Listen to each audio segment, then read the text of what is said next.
So welcome to Let's Talk with Teresa, and I am your host and so grateful that you are joining me on today's episode. So first and foremost, I gotta apologize because I did not post an episode on Saturday as normally scheduled.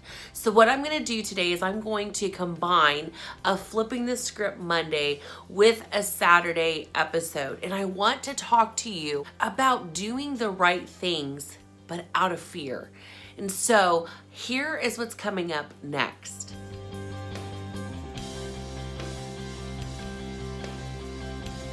So doing the right things, but yet doing it out of fear.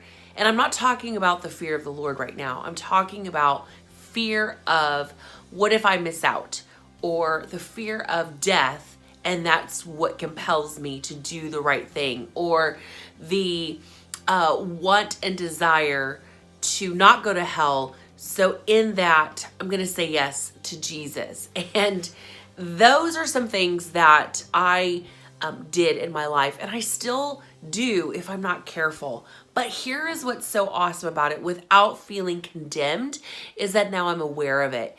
And this is something that God has taken me in this journey, in this life. He's so patient, isn't he? He's so patient and so loving and so kind. So let me ask you this. Do you pray for people out of fear that something bad will happen to them if you don't pray? Or perhaps you are in a place where you say yes to doing good things so that people won't look down on you, or that people will say that you've done good things. And what's so crazy is that those are traits of a narcissist. Can you believe that? But here's what I am learning, is that narcissism is something that is within the sin nature. But the divine nature of God is what I'm focused on today. So when we get to a place where we're grateful to God for who he is and what he has done, we no longer do things out of obligation for the fear of a result of something bad happening, but instead we do those things out of a get to. So let me give you an example. I used to not let my family leave the house without me saying goodbye, a kiss, without giving them a kiss goodbye and a hug goodbye, and saying I love you, and ending every phone call with I love you, because of the fear of what if I never see them again. Now, that's a step in the right direction, but it's not God. So here is what God flipped it for me to see it as. Go hug your family, go kiss them, tell them that you love them because you can. Because that is rightfully theirs. Not because I am in fear of what if I never see them again. See, that's out of selfishness, that I couldn't live with myself if I didn't say those things. So my fear of regret is what drives me, instead of the joy of giving to someone because they get to have it, because that's their gift that they should rightfully receive from me. And so with that said, today I wanted to just shake up our world and say, why do I do the things that I do? Am I doing it out of self-preservation? Am I doing it because I wouldn't be able to live with myself? Am I doing it because I have a fear of losing out? Or is it because I'm finally coming to a place where I am so grateful to God that I can't help but get to? It's reaching and colliding into eternity, that we have no idea in the realm of eternity how many generations this is affecting that aren't even here yet.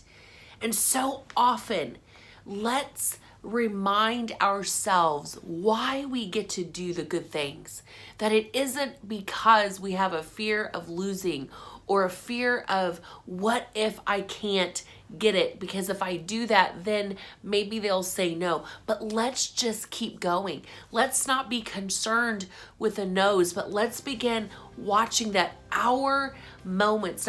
Now listen, this is what I'm talking about here. I'm not talking about a sales pitch on a product. I'm talking about how can we convey the kindness of God. And let's just say, for instance, you've been kind to people and then they rejected or didn't even say thank you. And guess what that does to most people? That says, well, I'm never doing that again. Well, why? You let someone who is ungrateful to move you out of something that you get to do every single moment of the day. You're going to let one person's attitude who is ungrateful to move you? I hope not. I hope not. You keep opening that door for people. You keep being kind to people. You keep paying it forward, no matter if they say thank you or not. Remember, you didn't do it for a thank you. You did it because you just saw someone who had a need. Don't let your good deeds be shut down because someone else didn't recognize the good deed or they just took it for granted. You keep doing what you've been called to do. If, for instance, you're like, you know what, I'm just not getting the views, I'm not getting this, I'm not getting that, this is obviously not working. Well, guess what? Unless God says stop, don't you quit. Don't you give up. When is faith really faith? When it's tested. When are the people who really stand out? They're the ones that have gone through adversity. When do the kind really shine? In the midst of those who are being unkind. When is a grateful heart revealed? Most in the midst of ungratefulness. When is prayer seen and appreciated the most? In the midst of havoc and chaos. When is peace, the peace of God and the joy of the Lord, when is that really seen? In the midst of a storm, in the midst of hardship, in the midst of difficulty. None of those moments gave us the numbers. None of the moments gave us the views. None of those moments gave us the attaboys. But guess what? It showed the power of the human spirit. When God touches our spirit, no matter if you believe in him or not, when you've been graced to do the things he's called you to do, you have no idea the limitations that are no longer there because you know you owe it. You owe it to other people who need what you have within you. It is not yours to hoard. It is yours to give with ridiculous generosity. That's when it's seen the most.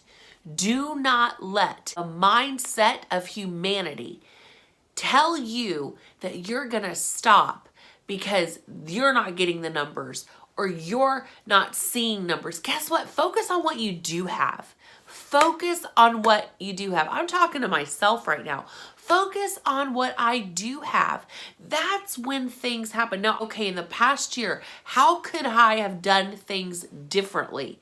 And then you ask the Holy Spirit, who should be our business partner anyway, right? In everything. Holy Spirit, where did I leave you out? Where did I leave you out? Show me, Father. Show me where I left you out and I allowed myself to be the CEO instead of you. Show me, Father. Guess what? He will. He will do it with such kindness and with such patience. And then what he'll show us is Proverbs 16:3. Commit your ways to the Lord, and he will make it successful. And in the midst of success, don't think there won't be failure. Don't think there won't be ridicule. But in the midst, we hang on to him and we say, Lord, what do you say about this? What do you say about it? So on today's show, I would just want to say thank you for joining me. Remember, this show is all about bold inspiration, revealing God's goodness. Thank you all so much for liking, sharing, and subscribing to both my YouTube and podcast channels. If you also could, please write a review on the Let's Talk with Teresa and podcast via iTunes.